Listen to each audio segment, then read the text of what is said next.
Chapter 12 Incarnation as Shurpakarna. Om Shri Ganeshaya Namaha. Kashyapa continued narration of the legend. Earlier, Vishnu had observed asceticism toward Ganesha to kill the Daityas Madhu and Kaitava. Pleased with his worship and yogic service, Gajanana manifested and granted him boons. With the prowess attained because of these boons, Janardana killed both the ferocious Daityas. O Devi, Diti, Janardana was successful due to the boons of Ganesha. Which son of yours can defeat him? Hence, you should forsake affection towards your sons and worship Ganesha with devotion, by which you will become reverential to yogis. Asuras, human beings, and devas conduct themselves adhering to the threefold creation of Ganesha. Mudgalacharya said to Daksha that hearing the advice of Kashyapa, an overjoyed Diti with the intention of attaining happiness, said to the reverential Kashyapa. She said, O worshipful Muni, please narrate the legends of the incarnation of Vignaraja and some important aspects about him. Kashyapa replied, Asura Dharmagna sired a son named Yagnadruk.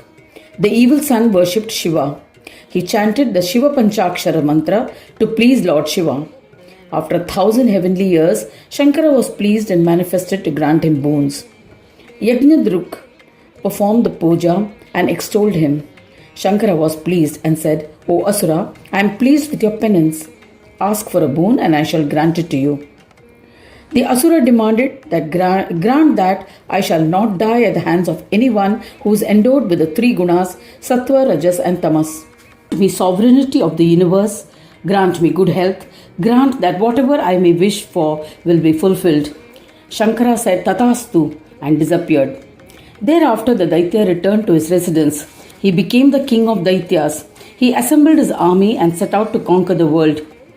When he commenced invasions, Shambhu and other devas fled, abandoning their kingdoms. Yagnadruk established his Daityas as administrators to their respective kingdoms. Thereafter, he especially strived to destroy Yagnakarmas. He angrily assaulted Munis. Munis abandoned Yagnakarmas and fled in fright. He encouraged the blending of the various Varna ashramas in the universe. He strived to uproot Vishnu and other devas with the help of other ferocious Daityas. The Vedas and exponents of Vedas have said that Vishnu is a form of Yajna. When, with the depletion of Yagnakarmas, Vishnu will be destroyed. Thinking thus, the king of the Daityas prohibited all Yajnas. The three worlds became bereft of Yagnakarmas. As a result, all the devas, including Vishnu, were forced to fast. Devas became emaciated. At that time, Vishnu remembered Ganesha. He said, O Gananatha, please protect us from the cruel Daityas. Since Yajnas have been destroyed everywhere, we will definitely die.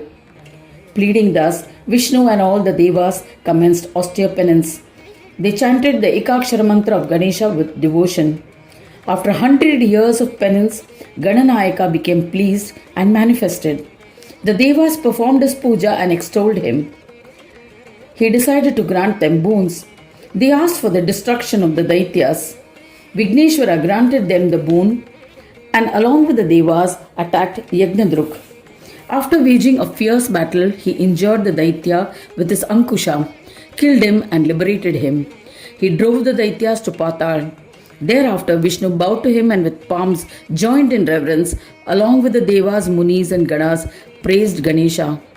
They extolled, To Vignaraja, to the one who creates obstacles for Vignas, I bow to you. To the Lord of Devas, who pacifies the Mahavignas, biggest of obstacles, to the one without a beginning, to Paresha, to the one who is worshipped foremost, I bow to you. To the one who grants boons to all, to Varada, I bow to you. To Vinayaka, to Paratpara, to the Lord of all, to Dundiraj, to the one whom the Vedas are searching for, to that Vignesha, I bow to you. To the one who gives joys to all by his very form, to Paramatma, to Ananda, to the incomparable one, I bow to you. To the Supreme Brahma, to the Master of Ganas, to the Lord of Swananda, to the one who looks splendorous when accompanied by his numerous Ganas, to the consort of Siddhi and Buddhi, I bow to you.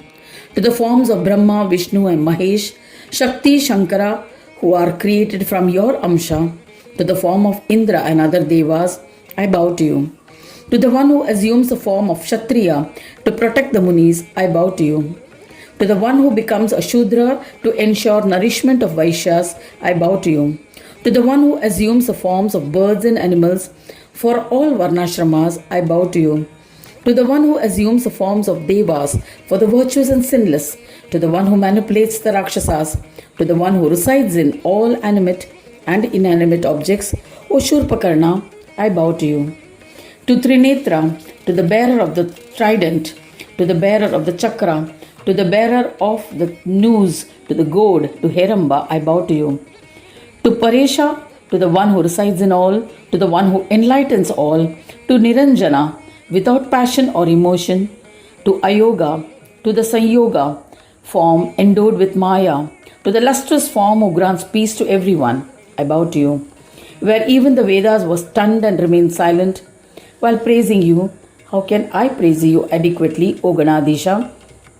O Swami, you killed Yagnadruk and protected the Devas and Rishis. To such a Saviour, we bow to you. O Ganadisha, grant us pure devotion at your lotus feet. O Yogisha, by which we will be liberated from bondage. Having asked for these boons, Devas and Munis once again bowed to him. Granting their prayers, Shurpakarna Ganesha disappeared. At that location, they installed an idol of all the Siddhi bestowing Shurpakarna. After that, they returned fearlessly to their respective abodes. All the residents observed their dharma in this universe. O beautiful Diti, in this manner, Vignesha killed many Daityas, assuming various incarnations. It is difficult to narrate all such legends. I have narrated the important ones here in brief. Sing his bhajans as ordained to attain peace. Just as a sieve separates the husk from the grains and makes the grains fit for cooking, the same way, Brahma, afflicted with Maya, does not get purified without the worship of Shurpakarna. By serving Shurpakarna, the dirt from one's heart is cleansed, and human can attain divinity. Therefore, this Gajanana is known by the name of Shurpakarna. The Vedas have said that he resides in hearts and cleanses it like a sieve and helps one to attain union with Brahma. You must sing his bhajans as ordained to attain peace. I have narrated the legend of the incarnation as Shurpakarna for the destruction of Daitya Yagnadruk. Anyone who narrates or teaches this legend of Shurpakarna will be blessed with all that he desires and attain happiness. Thus ends the 12th chapter titled Incarnation of Shurpakarna in the 7th Khanda of the Purana Upanishad, Srimad Mudgal Puran, describing the legend of Vignaraj, dedicated to Shri Gajanana. End of chapter 12.